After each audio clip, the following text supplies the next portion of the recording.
I'm Detective Michael Phillips. I specifically work on missing child cases and I'm pretty damn good at it. One of the best in the country. I've been doing this for just over a decade now, and I've documented every detail of all my cases for obvious legal reasons, and for the concerned parent or guardian to read if they so wish to. Now let me tell you, I've been working this side of PI for many years now, and you see the usual. Kid is missing, rich parent sends someone to profile them, look in the usual spots and drag them back, disgruntled more likely than not. Sometimes you get a case where a kid is abducted from, say, a park or a car. These can get messy as the return rate of the child dramatically drops, and even if you find the child, it may or may not be in the same condition it left you in. I mean, sure, you feel pretty damn good when you reunite a child to their loving parents, tears streaming down their faces, and sure, you may have a bit of water welling up in your eyes too, but either way you get paid. Albeit not the full price, but it still pays the bills. That may come across a bit cold, but you sort of have to distance yourself from it all, you know. If you let it get to you, you won't last long in this line of work.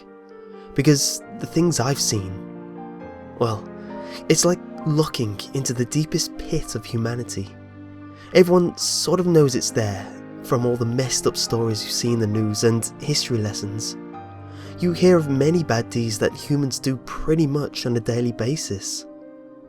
But when you see it, in person, not some blurred photo on an image board, but in person, you can either handle it or you can't. One of the worst parts of the job isn't necessarily the gore or the crime scene, but having to look the client in the eyes and tell them all that you know. When describing the worst things that happen to a child under the sun to a mother, that can really get to you. The feeling you get when you subconsciously empathize, feeling what they're feeling, that feeling of hope that maybe you could see your child again, sitting under a tree in the summer, happy, even if it's the last time. But when you look someone in the eye and tell them the news they don't want to hear, you can look deep into them and see something. A small thread snap. That's a feeling you can never fully portray in any media unless you've witnessed it yourself. And it's a feeling I've seen far too many times. But there are some strange cases. Cases that break the mold of monotony, if that's even possible as a missing child investigator. A case so strange that it gives you a feeling that despite having the best information to work on, having the most definite areas to look in, knowing leads that almost always close a case in most scenarios, a feeling that you'll never get far in the case, and you know that kid is gone, and they're never coming back. I mean, it's weird, even when you're telling the parents that they'll never see their kid again, seeing their faces drop and their minds spiraling into the darkest depths of their thoughts. You feel nothing. You even want to feel something, feeling bad that you aren't, but you don't, and you can't. But once, only once, I looked deep into one of these kinds of cases, and this is a mistake I will never do again. It was just under 2 years after I started. I was just starting to build up a reputation, a good one at that. I have a knack of looking in the right places at the right times, an innate intuition if you will. It wasn't 100% like a superpower, but I would occasionally solve a case that even the most reputable PIs would admit they would not have done.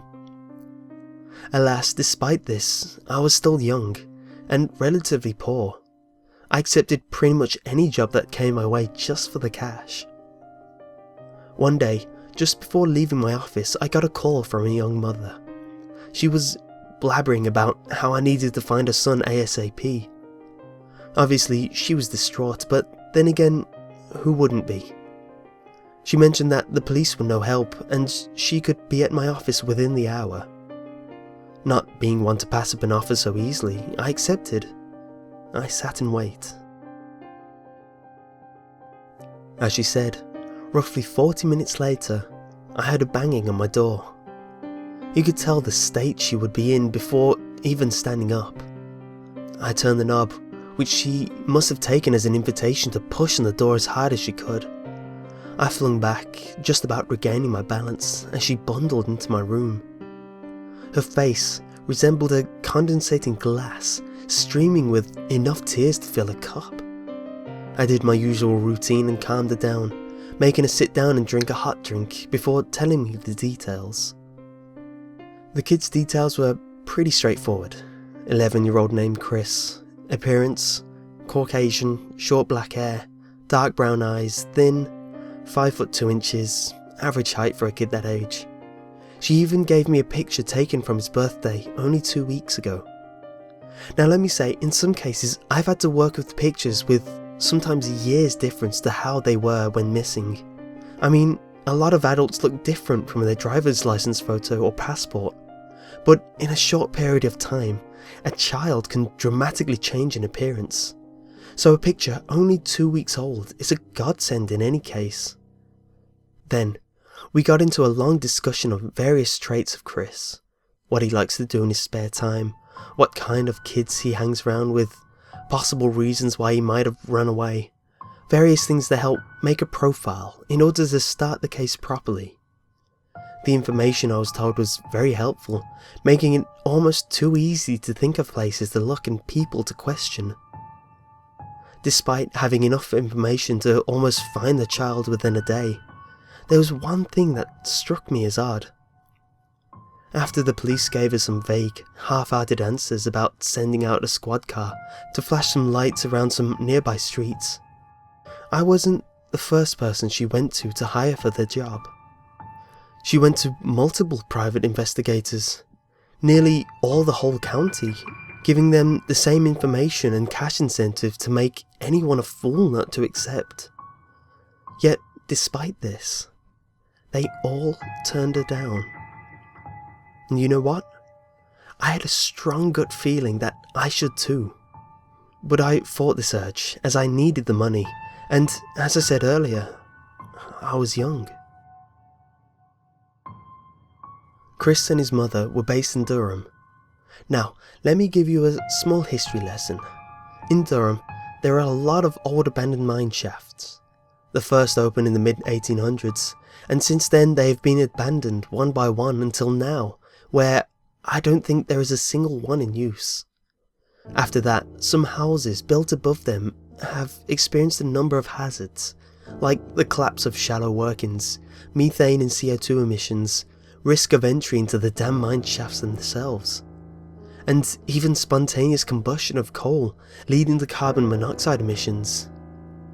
This has led to certain areas of houses where this gets particularly bad to be deemed uninhabitable and ultimately abandoned. Do you remember that intuition I told you about earlier?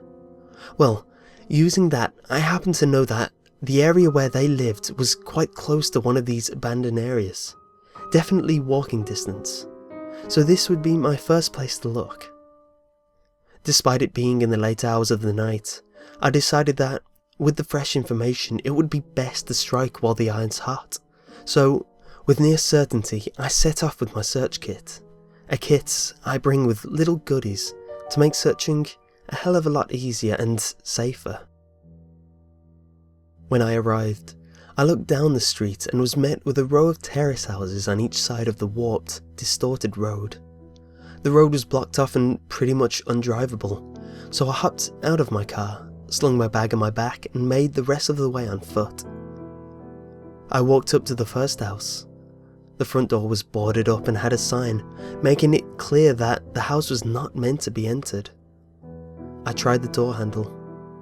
Locked. I walked over to the next one, same layout as before, and same result.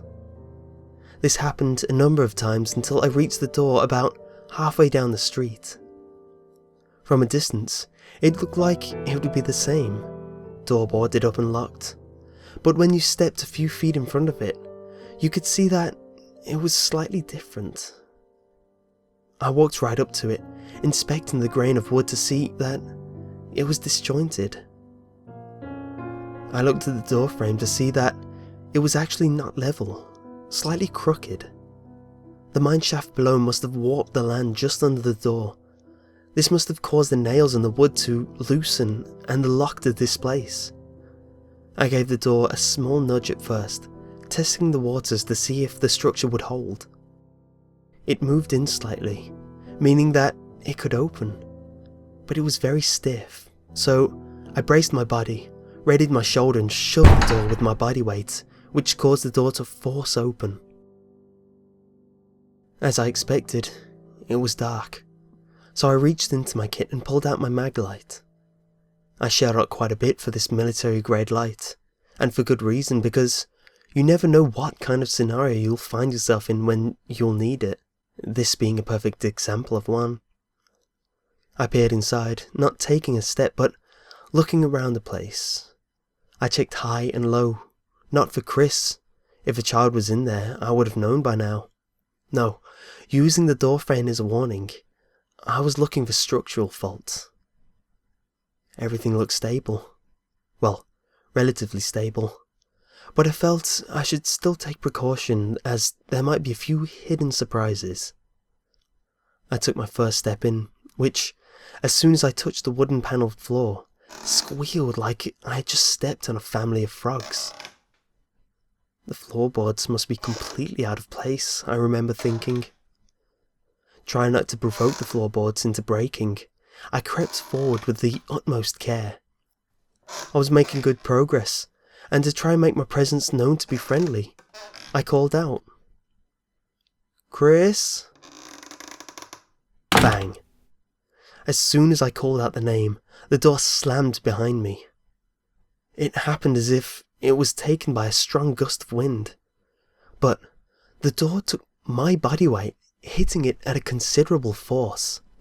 There was no way this thing could just blow closed, and even then, I didn't feel a breeze. I took a deep breath, brushing it off as the doorframe shifting and the weight of the wall above it forcing it closed. If that's what happened, then getting out might be an issue, but that would be a problem for later. My mind was set on looking for Chris. I made my way forward at an even more cautious pace. As I edged forward, I started calling out the name again. "Chris? Chris, are you here? Chris?" While calling out, despite me believing I was on the right track and believing that Chris would be here, I did not expect an answer. "Chris?" I neared the stairs. "Chris?" When suddenly, there came an echoed whisper from on top. "Yes." This sent a chill up my spine. The voice definitely sounded like it came from a room up the stairs, but the way it echoed and the clarity of the voice made it seem like it was whispered directly into my ear. I eased my way up the creaky stairs, making sure not to put too much weight on a single point at a time. When I reached the top, I looked down the narrow hallway to see where to go next. The house was small, most likely made during the pre-war era, possibly even while the war was happening. I could see 3 doors, 2 closed on the left and 1 open on the right. The nearest door was the first closed one on my left, so I looked towards that. I tried the handle, but it gave me the resistance of a door not opening without a key. The next place to try would be the open door on the right. I inched my way across the cramped hallway and stopped under the doorframe to look inside. It was hard to tell, but the wall colour looked as if it was originally baby blue. There was a bed, too small for an adult, and a chest, most likely a toy chest, on the opposite side of the bed. On the same side as the chest, there was a small, childish-looking wardrobe. on the wall I was facing was a shelf with curved edges. It was easy to work out that this was obviously a child's room. This must have been a family house before they had to vacate the area for a safer living space. This was also the first area that I noticed even a hint of furniture. Furniture that was in good nick, which left a residual thought as to why they would have left it all here, and still laid out as well. They weren't damaged or broken in any way. In fact, by how they were at the present time of witnessing them, they must have been immaculate during the time of their abandonment. I made my way into the room, adorned with the dusty remnants of a child's living space. Its solitude tranquility, yet warm child-friendly layout gave it an eerie feel. Not a place I would like to be in for long. I flashed my light into the corners at first, looking for any signs of movement or any signs of disturbance which could lead me to find Chris and get out of here. I glanced my light on the bed. It was perfectly made. Looked like it had not been disturbed since it was deserted many years ago. The only distinguishable feature I noticed on top of the bed was a small collection of stuffed animals. They appeared old in style and in condition. They barely retained any of their original colour. I turned around and inspected the chest and wardrobe. Dust still covered the handles on the wardrobe and the lid of the chest, meaning that they also would have not been in contact by anyone. But on top of both these furnitures, I could see rows of more stuffed toys. I made my way to the middle of the room, slowly. I could now clearly see what was on top of the shelf that took up almost the entire length of the bedroom's back wall. From either end of the shelf, leading to a certain point in the middle, was more of those damn stuffed toys. Dusty, bleak and colourless due to age. But in the middle, there was a considerable gap, just over a foot in length, which showed that it wasn't a happen chance. It was laid out that way. I held the light to see what was the purpose of this layout and saw one more stuffed animal, sat alone, away from the rest of the herd. Now, this one was different. It wasn't dusty, it wasn't bleak, and it wasn't colourless. It looked brand new.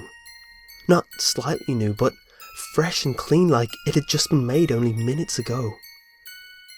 It was in the standard shape of a bear. A light brown fur acted as its skin. The eyes were glossy black domes, which, the way the light bounced off them, looked like an iris of an eye looking straight at me. Completely infatuated and perplexed, I stepped closer and leaned in to inspect it further.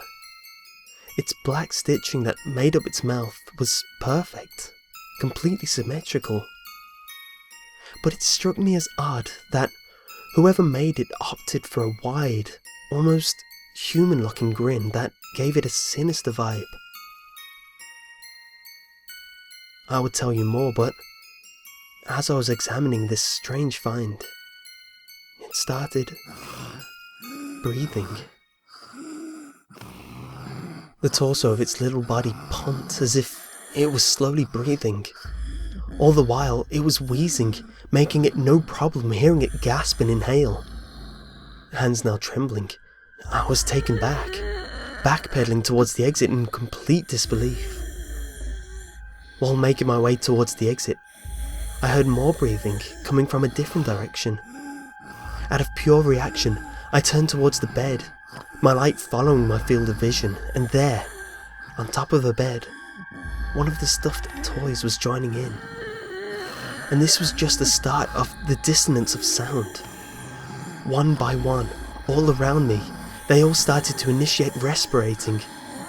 Soon, they were all doing it, gradually increasing in volume and speeding up to a near hyperventilating pace.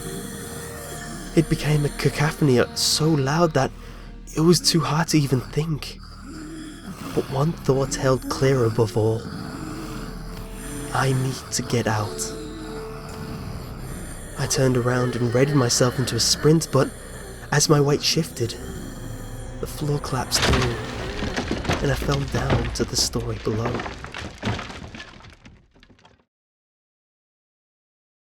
I awoke in a daze.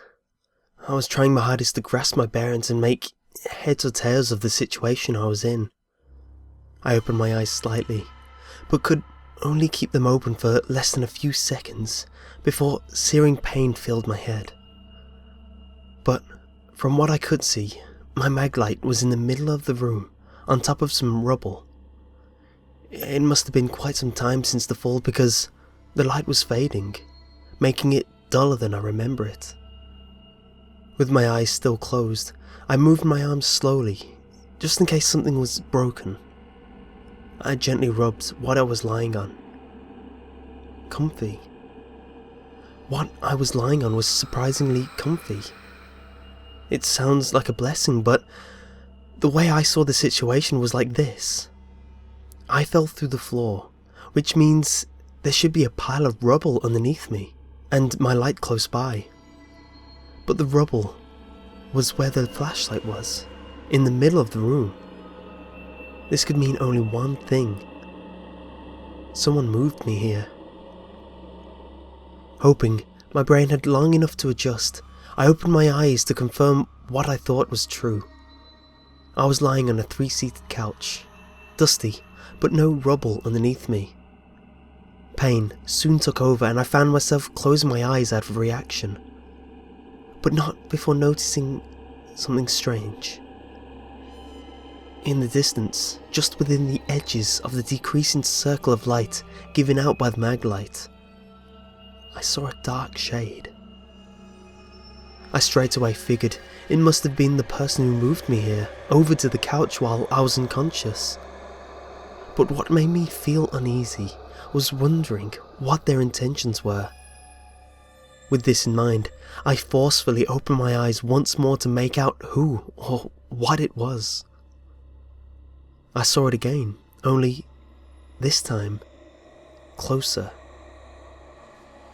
But again, the pain was too overwhelming and I couldn't keep my eyes open. I took a deep breath and counted to 3 in my head and focused all my energy into opening my eyes and focusing on where the blur last was. But when I did, I didn't have to focus very hard, because it was closer and it was clearer. A male, dark black hair, eyes looked like jet black dots on an ivory white. Black rings surrounded the eyes in an unnatural way. Skin looked like it had been Caucasian once, but now it was a paler form of its previous tone. He looked to be about 11 years old. The features matched Chris's description, but he now looked a corpse of his former self. As well as being able to see him, I could now hear him. He didn't say any words, but breathed very heavily. My head must have been slowly recovering because I kept my eyes open a lot longer than before. But still, feeling very weak, I soon lost control and had to close my eyes. I took a few deep breaths. My head was a mess, both physically and mentally. None of this was making sense. None of this was adding up. All the while I was thinking this, I could still hear him, breathing his wheezy gasps only a few feet away. I took one last deep breath myself before getting ready to open my eyes, look at that thing and ask what it wanted from me. But when I did, something shocking happened that I did not expect at all. With no signs of movement, he was right upon me, so close I could see the veins in his unblinking eyes that focused back on mine. I could feel his cold, damp breath roll down my face at faster intervals. But despite this, despite the breath slowly drying my eyes, despite the previous pains and struggles I had with keeping my eyes open, I could not blink. I started to shiver, as it soon became apparent that I was locked like this, staring at his unmoving, penetrating eyes. I had no free mobility at all, my only movement being muscle spasms caused by sheer fear. Fear of the unknown, fear of not knowing what was going to happen next, fear of not knowing why this was all happening to me, fear of Chris. Looking back, this only lasted minutes, but to me, it felt like a generation had passed before my light inevitably started to fade out, blinked its last breath of light, and died. I was in complete darkness. The windows that previously occupied this room must have been boarded up for safety a long time ago, hindering any light to enter through. This sounds like it had gotten worse, but as soon as the darkness blanketed the room, the breathing stopped. Again, I was alone. I gave myself a bit of time in order to compose myself, regain control of my actions. I didn't want to wait about too long, as I had no idea what else may be in store for me at the time. I got up, not bothering to look for my light. It wasn't worth the extra time it would cause me to stay here any longer, and it would not benefit me without working batteries. I edged myself along the wall, using it as a guide to help me navigate this abode. I slowly slid along the wall, trying to find any sort of exit to help me progress. My hand rubbed the rough wall until it caught a lip of some kind, possibly a door frame. I worked my hand around, and it passed through, which confirmed my suspicions. I popped my head out first in order to see if there was any light to help me navigate any easier. There was not. As my head was still peeking through, my hearing of the rest of the house was a bit more clearer.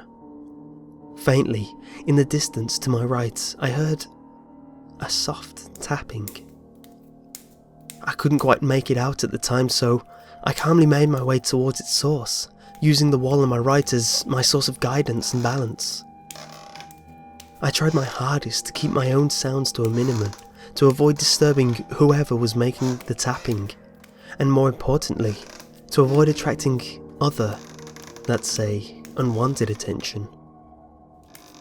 My mind was concentrating so much that I didn't realise I had a sudden feeling of drowsiness, until it was too late. Before I realised what was going on, my body started leaning left out of nowhere and I found myself falling. I fell flat out on my side, landing with a heavy and dull thud. My left arm splayed out, reacting too late to try catch myself to help reduce injury. My fingers, however, bumped off something hard. While still lying down, I began to feel what it could be. I rubbed my palm flat and felt the grains of wood. When I pushed, it didn't move at all. But it wasn't tall, only a few inches from the ground. Was it a stair? I wanted to confirm this by sliding further forward and investigating more. But that tapping from earlier, it was getting louder, and it was beating a lot faster. It didn't take me long to figure out what it was. It sounded like running. Small feet, barefooted. And it knew where I was. I had to take the risk and assume it was stairs, which was opposite to the entrance to the house. With my adrenaline on pure overdrive, I flung myself up as much as possible and scattered using all 4 of my limbs towards the entrance in order to make my escape. I heard the tapping, which was now thudding, turn a corner. The sound was a lot less damp, which meant it was now in the same hallway as me, and it was getting closer.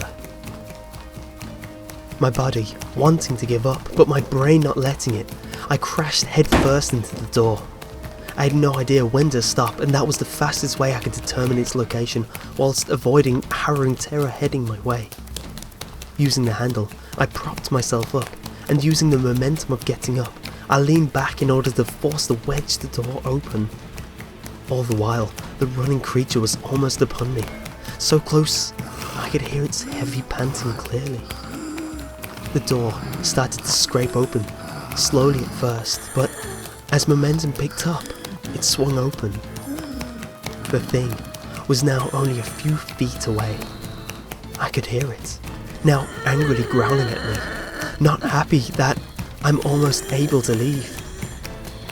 Using the door handle as a grip, I hurled myself through the open door, and also through the wooden planks that previously held the door shut. The planks gave way and shattered into smaller pieces. The nails that used to occupy the door now occupied various areas of my body. The pain didn't matter though, as long as I was away from the house, and as long as I was away from that thing. I turned around to see nothing at the doorway. I limped towards my car and drove myself to the hospital. I told them I had a DIY accident, and they gave me the usual anecdotes of being more careful next time. After being patched up, I made my way home, ready to have a long recovery sleep to help ease the night's pain away. I didn't care about Chris. I didn't care about the mother at the time.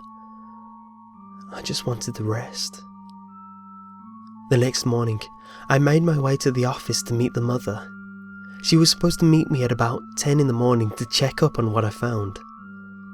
After waiting around for almost an hour, I called her up to chase up the appointment and fill her in on the strange happenings relating to her son. But there was no answer.